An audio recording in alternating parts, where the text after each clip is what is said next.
Mom yelled, "You're nothing without us." Next day, I signed papers for my $30 million penthouse. The crystal chandelier cast the same golden light it had for 28 years, but tonight, sitting at my family's mahogany dining table, I felt smaller than ever. My brother Marcus was holding court again, his voice booming across the room as he described his latest corporate merger. His wife hung on every word, nodding like he was delivering the State of the Union. The board was hesitant at first, Marcus said, cutting into his prime rib with surgical precision. But when you've got the Blake name behind you, doors just open. Close the deal for $42 million. My father, Robert Blake, smiled that proud smile I'd seen 1,000 times, but never directed at me. That's my boy. The Blake legacy continues. Then there was my sister, Dr. Sarah Blake Morrison, who somehow managed to make even casual dinner conversations sound like a medical conference. "I just published another paper in the Journal of Cardiothoracic Surgery," she announced, adjusting her designer glasses. "The hospital is considering me for department head.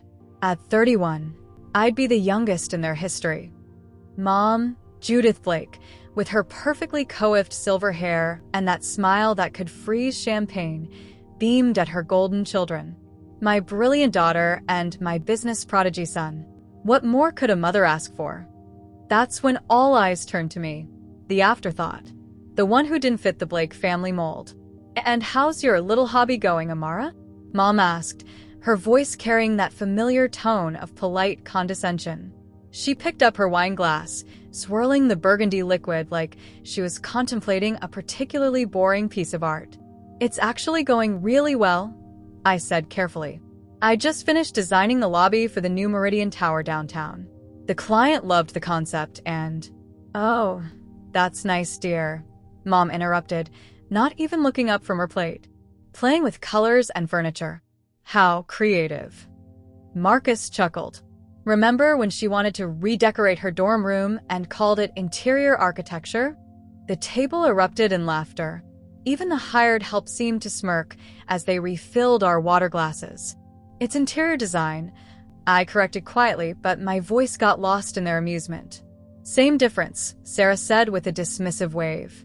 "At least you're doing something, I suppose. Though I can't imagine how you afford that tiny apartment on what you make arranging throw pillows." The thing is, they had no idea what I actually did. To them, I was still the little girl who rearranged her dollhouse furniture. They saw my work clothes, jeans and blazers instead of three-piece suits, and assumed I was barely scraping by. They never asked about Blake's studio. They never wondered why I worked such long hours or traveled so frequently for meetings. In their minds, I was the family charity case, the daughter who needed their name to open doors. "You know," Mom said, setting down her fork and fixing me with that look, the one that made me feel like I was 12 again, explaining why I got a B+ instead of an A. "I worry about you, Amara. This whole independent thing you're trying to do, it's admirable, I suppose. But let's be realistic." She leaned back in her chair, her diamond bracelet catching the chandelier light. "Without the Blake name, without our connections, where would you really be? Your father's reputation opens doors. Our family's standing in this city gives you credibility you could never earn on your own." The words hit like ice water. I felt my cheeks burn, but I kept my expression neutral. I'd learned long ago that showing weakness only made them circle like sharks. "Your mother's right," Dad chimed in, his voice carrying that authoritative tone he used in boardrooms. "The Blake name has been building influence in the city for 3 generations. That's not something you can just replicate with artistic talent." "Exactly," Mom continued, warming to her theme. "Look at Marcus, Harvard MBA, connections from prep school, family introductions to the right people. Sarah had recommendations from our family friends for medical school, residency programs. They leveraged everything we built." She paused to sip her wine, letting the implication hang in the air. "But you've always been so independent, so determined to do things your own way. It's cute, really. But at some point, you have to face reality. You're a Blake, darling. That means something. Without us, you're just another girl with a sketchbook and big dreams." The silence that followed was deafening. I could hear the grandfather clock ticking in the foyer, the soft clink of silverware against china. My family was staring at me, waiting for my response, probably expecting me to nod along and accept their version of reality. Instead, I smiled. A real smile, not the polite mask I usually wore at these dinners. "You're probably right," I said softly. But inside, something had shifted. Something fundamental and irreversible. Because while they sat here, convinced of their own importance, I had been building something they couldn't even imagine. Something that would make their $40 million deals and department head positions look like participation trophies. They thought they knew me. They thought they knew what I was capable of. They were about to learn exactly how wrong they were. As dessert was served, creme brulee that probably cost more than most people's weekly groceries, I made a mental note. Tomorrow morning, I had a meeting. Not for a design consultation or a small contract. Tomorrow, I was buying something that would change everything. But tonight, I'd let them have their moment of superiority. Because the silence that was coming would be so much sweeter than any argument I could make at this table. The alarm buzzed at 4:30 a.m., same as it had every weekday for the past 8 years. While my family slept soundly in their silk sheets, dreaming of trust funds and inherited success, I was already brewing coffee in my tiny apartment, the same apartment they'd never bothered to visit. If they had, they might have noticed a few things, like the floor-to-ceiling windows overlooking Central Park, the custom Italian marble countertops, the original Basquiat hanging above my dining table, not a print, the actual painting I'd bought at auction for $800,000. But they never visited, never asked, never cared enough to see what their struggling daughter had actually built. I grabbed my laptop and settled into my home office, a space that had seen more seven-figure deals than most Manhattan boardrooms. The wall behind my desk was covered with architectural drawings, investment portfolios, and project timelines. Blake's studio wasn't just a design firm. It was an empire they couldn't even comprehend. My phone buzzed with the first call of the day. "Amara, it's David Chun from Pinnacle Development. We need to talk about the Shanghai project." David Chun, one of the most powerful real estate developers in Asia. The same David Chun who'd made headlines last month for buying half of downtown Singapore. To my family, he'd be a networking dream. To me, he was client number 47. "The investors loved your presentation," David continued. "They want to move forward with the entire complex. We're talking $2 billion in development costs. Your cut for the design and consultation package comes to $40 million. I sip my coffee, scanning the contract on my screen. The timeline looks aggressive. "I'll need additional staff for the Shanghai office." "Whatever you need. This is going to be legendary, Amara. Nobody designs luxury like you do." After hanging up, I opened my investment portfolio. Real estate holdings, $180 million. Stock portfolio, $95 million. Art collection, $35 million. Liquid assets, $42 million. Net worth, $352 million. Not bad for someone who played with colors and furniture. The thing was, it hadn't happened overnight. While Marcus was networking at country clubs and Sarah was studying for board exams, I was learning a different game entirely. My first year out of college, I took a job at a small design firm for $35,000 a year. My family saw it as proof of my limited prospects. They didn't see me staying until midnight, studying every blueprint, learning from every senior designer. They didn't see me taking weekend courses in project management, real estate law, and international business. While they attended charity galas and family vacations, I was building relationships with contractors, developers, and investors. My breakthrough came at 24, when I landed a contract to redesign a boutique hotel in Soho. The budget was modest, $200,000, but I delivered something extraordinary. The hotel's revenue increased by 300% in the first year. Word spread. Soon I wasn't just designing spaces. I was consulting on entire developments. Developers would bring me in during the planning phase, knowing that my touch could add tens of millions to a project's value. I started taking equity stakes instead of flat fees. When those properties sold, I made fortunes. By 26, I'd incorporated Blake Studio as my own firm. By 28, I had offices in New York, Los Angeles, Dubai, and London. By 30, I was designing palaces for Saudi royalty and penthouse complexes for tech billionaires. The secrecy wasn't just strategy, it was survival. My family thrived on competition, on being the most successful Blake in the room. If they'd known what I was really building, they would have found ways to undermine it, to claim credit, to make it about them. So I let them think I was struggling. I drove a modest BMW while owning a collection of vintage Ferraris in a private garage. I wore off-the-rack blazers to family dinners while my closet held custom pieces from Milan's top designers. I lived in their shadow while casting my own across 3 continents. The irony was delicious. They pitted me for not having their connections, not knowing I'd built a network that made theirs look like a high school reunion.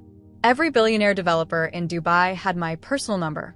The mayor of London had invited me to his daughter's wedding. I'd had dinner with tech moguls whose names made headlines daily. But none of that mattered compared to what was happening today. At 2 p.m., I had an appointment that would change everything. Not just for me, but for them. Because after 8 years of building in silence, it was time to make some noise. I closed my laptop and headed to the shower. Today wasn't just another business meeting. Today was the day I stopped being the background girl and stepped into the spotlight I'd earned. They wanted to know where I'd be without the Blake name. They were about to find out exactly who Amara Blake really was. Sunday dinners at the Blake estate were a tradition as rigid as they were insufferable. Every week, same table, same seating arrangement, same performance. I sat in my designated spot, between the salt shaker and my father's disapproving glances, while my siblings held court like visiting royalty. This particular Sunday felt different, though. Maybe it was because I just closed the Shanghai deal that morning. Maybe it was because my bank account had hit a number that would make most lottery winners weep. Or maybe it was because I was finally tired of pretending to be small. Marcus was in rare form, practically glowing as he described his latest acquisition. "You should see this place in the Hamptons," he said, cutting into his steak with theatrical precision. 12 bedrooms, infinity pool, private beach. Cost me a cool $4 million, but when you're pulling in the kind of money I am... He let the sentence hang, waiting for the impressed murmurs that always came on cue. "4 million, Dad repeated, nodding approvingly. "That's serious money, son. Shows you're thinking about legacy, about building something lasting." Sarah, not to be outdone, launched into her own humble brag marathon. "The hospital board is considering me for chief of cardiothoracic surgery," she announced, dabbing her lips with her monogrammed napkin. "At 31, I'd be the youngest department head in their 150-year history. The current chief told me I remind him of himself at my age, brilliant, driven, destined for greatness." Mom practically purred with pride. "My children," she said, raising her wine glass. "A future Fortune 500 CEO and the youngest department chief in hospital history. The Blake legacy in good hands." They turned to me with those expectant faces, the same look you'd give a child who'd just finger-painted something unrecognizable. Time for the family charity case to share her small accomplishments. "Actually," I said, setting down my fork carefully, "I had some good news this week, too.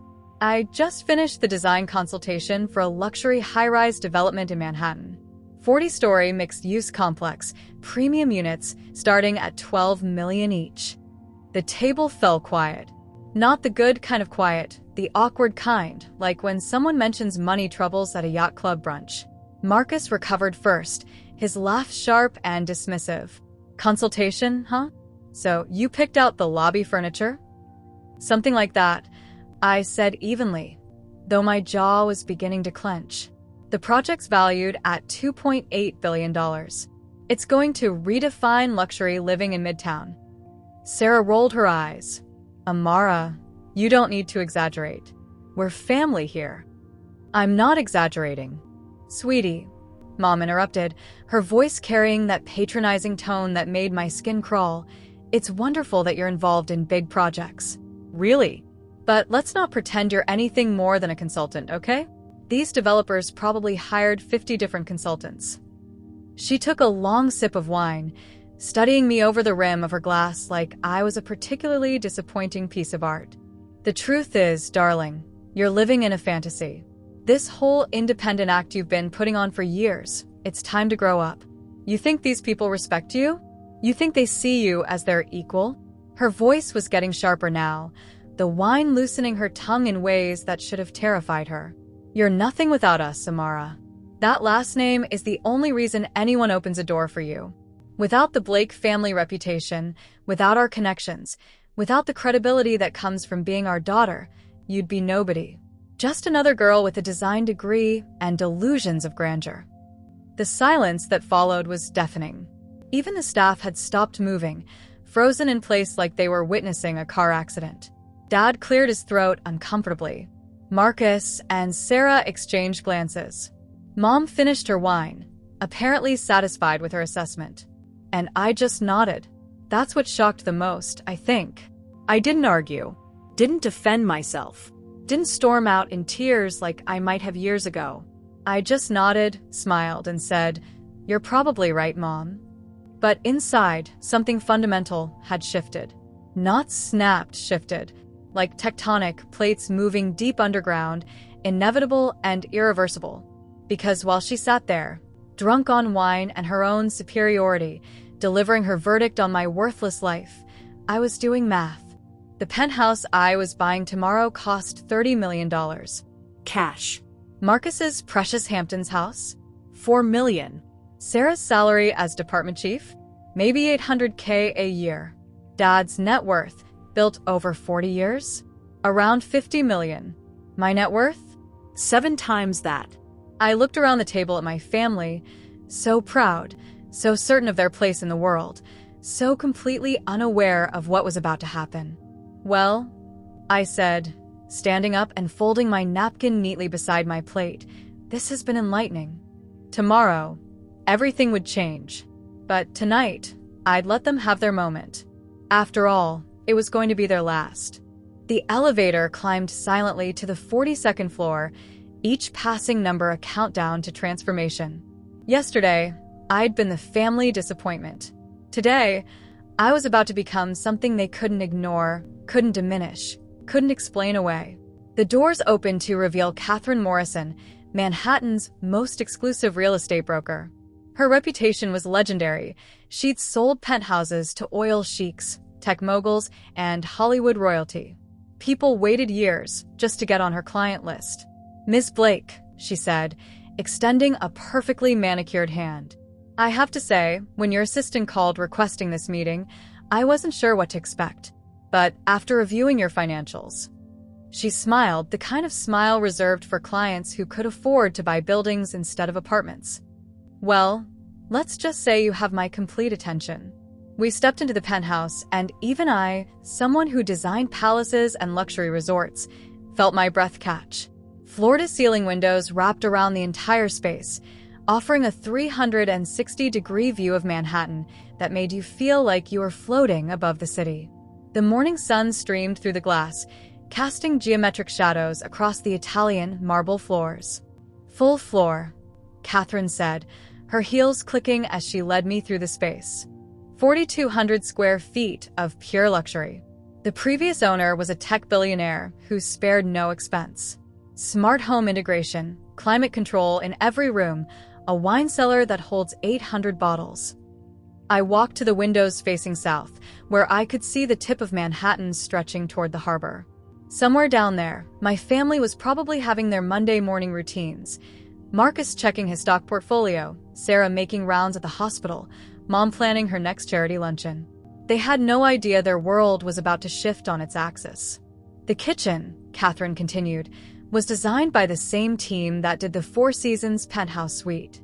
Calacatta marble countertops, custom Italian cabinetry, professional-grade appliances. The master suite has a private terrace overlooking Central Park." She was good at her job, painting a picture of luxury and exclusivity. But she didn't need to sell me. I'd already decided the moment I walked through the door. "What's the asking price?" I asked, though I already knew the answer. $30 million, Catherine said without flinching. "The seller is motivated. He's relocating to Dubai permanently." For the right buyer, someone who can close quickly with minimal contingencies. I'll take it. The words hung in the air for a moment. Catherine's professional composure cracked just slightly, revealing a hint of surprise. I'm sorry. I'll take it. 30 million. Cash. No financing. No contingencies. When can we close? Catherine blinked, clearly recalibrating. In her world, even billionaires usually took time to consider, to negotiate, to arrange financing. Nobody bought $30 million penthouses like they were ordering coffee. Well, if you're serious about cash, we could potentially close within 2 weeks. There would be inspections, paperwork, legal reviews. I pulled out my phone and speed-dialed my attorney. Richard, it's Amara. I need you to expedite a real estate transaction. 30 million cash purchase, Manhattan penthouse. How fast can you make it happen? Richard Chun, not related to David, but equally efficient, didn't miss a beat. If it's cash and the seller's motivated, we could close in 5 business days. I'll need the property details and your bank to prepare the wire transfer. Send me the documents today. I want to sign everything by tomorrow morning. I hung up and turned back to Catherine, who was staring at me like I'd just spoken in ancient Greek. Tomorrow morning works for you? I asked casually. She nodded slowly, her expression shifting from surprise to impressed to something approaching awe. Miss Blake, I have to ask, what exactly is your business? Interior design, I said with a straight face. The next morning, I sat in the law offices of Chun, Martinez and Associates, surrounded by enough paperwork to deforest a small country. Purchase agreements, wire transfer authorizations, insurance documents, tax filings, each signature bringing me closer to owning something that would make my family's Hamptons house look like a garden shed. Richard slid the final document across the mahogany conference table. This is it, he said. Your signature here makes you the owner of 4,200 square feet of Manhattan sky. I picked up the Mont Blanc pen, the same pen my father had given me for college graduation, back when he still believed I might amount to something. The irony was perfect. With each letter of my name, I thought about Mom's words, "You're nothing without us." Nothing without them.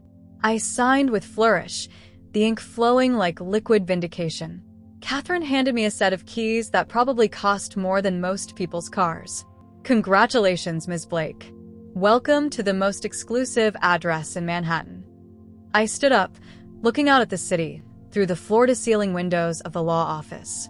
Somewhere out there, my family was going about their ordinary day, completely unaware that the nothing daughter had just become the owner of $30 million worth of Manhattan real estate. But they'd find out soon enough. Very soon. The gold-embossed invitations arrived on Wednesday morning, delivered by courier to 3 different addresses across Manhattan. I designed them myself, elegant, understated, with just enough mystery to guarantee attendance. Blake's Studio cordially invites you to an exclusive showcase featuring Manhattan's newest luxury development. Join us for an evening of networking with premier developers, investors, and industry leaders. Cocktails and hors d'oeuvres will be served. Black tie requested. I knew my family couldn't resist. The Blake name on an invitation to rub shoulders with Manhattan's elite? They'd cancel their own funerals to attend. Friday evening arrived with a kind of crisp October air that made Manhattan feel electric. I stood at the windows of my new penthouse, watching the city sparkle 42 floors below, while the catering staff put finishing touches on what would become the most important party of my life. Everything had to be perfect. The Baccarat crystal champagne flutes, the imported orchids from Thailand, the string quartet I'd flown in from Vienna, the caviar station that cost more than most people's monthly salary. This wasn't just a housewarming party. This was a declaration of fight. At 7:30 sharp, the elevator dinged, and my family stepped into the private foyer. I watched them from the security monitor in my study, noting their expressions as they took in the marble floors, the crystal chandelier, the original Rothko hanging casually on the wall. Marcus looked uncomfortable in his rental tux. Sarah kept adjusting her dress, department store formal, wear trying to pass for designer. Mom had clearly raided her jewelry box, wearing enough diamonds to fund a small country's education budget. Dad whistled low under his breath. Jesus, who owns this place? They weren't alone. I'd invited exactly 47 other guests, a carefully curated list of Manhattan's most powerful real estate moguls, tech billionaires, and international investors. People whose names appeared regularly in Forbes and Wall Street Journal headlines. By 8 o'clock, my penthouse was filled with the kind of wealth that made my family's trust funds look like pocket change. Sheikh Abdullah bin Rashid, who owned half of downtown Dubai. Tech mogul Jennifer Liu, whose company had just gone public for $12 billion. Real estate titan Michael Kowalski, who developed 3 of Manhattan's most exclusive neighborhoods. I watched my family navigate the crowd, clearly overwhelmed but trying to maintain their composure. They kept gravitating toward the windows, staring out at the view with barely concealed awe. "I wonder which Saudi prince owns this place," Mom whispered to a guest, loud enough for me to hear from across the room. The guest, Sheikh Abdullah himself, smiled politely and said nothing. Marcus was trying to network, dropping the Blake family name like it was a magic password. Most of the guests nodded politely, but I could see the confusion in their eyes. They knew power, and my brother wasn't it. Sarah had cornered Jennifer Liu by the champagne station, apparently trying to impress her with medical terminology. Jennifer looked like she was planning her escape route. At 9 o'clock, the hired MC, a Broadway veteran who'd hosted galas for 3 different celebrities, stepped up to the microphone. "Ladies and gentlemen, thank you for joining us this evening in this magnificent space. Before we continue our celebrations, I'd like to invite you to hear from someone very special." The room quieted, conversations trailing off as guests turned their attention to the small stage we'd set up by the windows. Tonight, we're here to celebrate not just this incredible penthouse, but the vision and talent behind it. Please join me in welcoming the designer and owner of this remarkable home, Ms. Amara Blake. The words hit the room like a bomb going off in slow motion. I watched my family's faces from across the room, saw the exact moment comprehension dawned. Marcus's champagne flute slipped from his hand, shattering against the marble floor. Sarah's mouth fell open, her medical degree apparently not including courses in processing shock. Dad grabbed the nearest wall for support, his face going completely white. But Mom looked like she'd been struck by lightning. Her diamond earrings caught the light as her head snapped around, searching the crowd until her eyes found mine. I stepped forward, moving through the crowd of billionaires and moguls who parted like the Red Sea. Every eye in the room was on me as I walked toward the microphone, wearing a white Tom Ford suit that cost more than my family's monthly household expenses. The sheik nodded respectfully as I passed. Jennifer Liu raised her champagne glass in a subtle toast. Michael Kowalski, who'd bought buildings from me worth hundreds of millions, smiled like a proud mentor. I reached the microphone and looked out at the crowd, at the most powerful people in Manhattan, at the global elite who'd flown in from 3 different continents. And then I looked at my family, standing frozen in the middle of it all, finally understanding that everything they thought they knew about me was wrong. "Good evening," I said, my voice carrying clearly through the room. "Welcome to my home." The silence that followed was absolute. 47 of the world's most powerful people stood motionless, champagne glasses frozen halfway to their lips, waiting for what came next. But I wasn't looking at them. I was looking at my family. Marcus had gone completely pale, his rental tux suddenly looking even more out of place among the custom Italian suits surrounding him. Sarah's medical training had apparently never prepared her for this level of shock. She was gripping the champagne station like it was life support. Dad's mouth was opening and closing like a fish out of water. But Mom was staring at me with an expression I'd never seen before. Pure, undiluted disbelief, mixed with something that might have been fear. "Thank you all for being here tonight," I continued, my voice steady despite the adrenaline coursing through my veins. "When I purchased this penthouse 2 weeks ago, I knew I wanted to share it with the people who've shaped my journey." I gestured to the room, to the gleaming marble floors and floor-to-ceiling windows that framed Manhattan like a living painting. Some of you know me as the designer behind the Pinnacle Tower in Dubai, or the luxury resorts in Bali, or the tech campuses in Silicon Valley. Others know me as an investor, a developer, a partner in projects that have reshaped skylines from New York to Singapore. Sheikh Abdullah nodded approvingly. Jennifer Liu smiled. Michael Kowalski raised his glass slightly in acknowledgement. But to some people in this room, I said, my eyes finding my family again, I've been something else entirely. I've been the family disappointment. The one who wasn't quite smart enough, wasn't quite successful enough, wasn't quite enough. Mom's face was cycling through emotions so quickly, I could barely track them. Confusion, anger, something that looked like panic. Just 5 days ago, I was told that I was nothing without my family name. That without their connections, their reputation, their credibility, I would be nobody. Just another girl with delusions of grandeur. I paused, letting the words sink in. The room was so quiet I could hear the faint hum of the building's ventilation system. Well, I said, a smile spreading across my face, I have some news. I turned to address the crowd more broadly, my voice gaining strength with every word. Blake Studio, the company I built from nothing, currently manages over $2 billion in active development projects across 4 continents. We've designed and consulted on luxury properties worth a combined $12 billion. Our client list includes Fortune 500 companies, heads of state, and some of the people standing in this very room. The guests were nodding now, several of them smiling. This was their world, the language of billions, of global influence, of empire building. My personal net worth, as of this morning, is $352 million.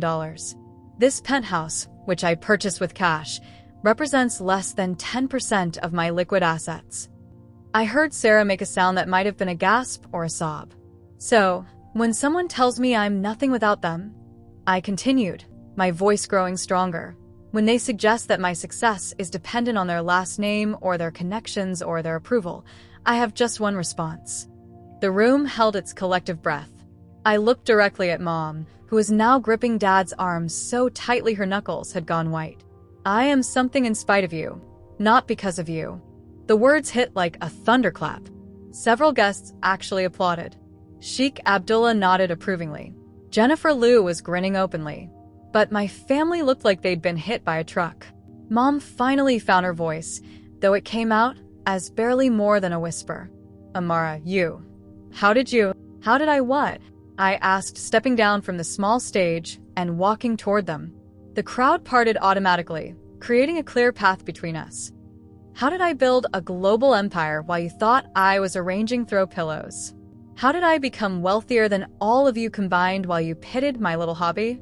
I stopped directly in front of her, close enough to see the way her diamond earrings trembled. I did it the same way you built your reputation, Mom. One relationship at a time. One deal at a time. One success at a time.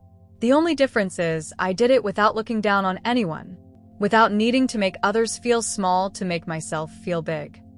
I raised my champagne glass, the baccarat crystal catching the light from the chandelier above. To everyone here tonight, thank you for celebrating with me.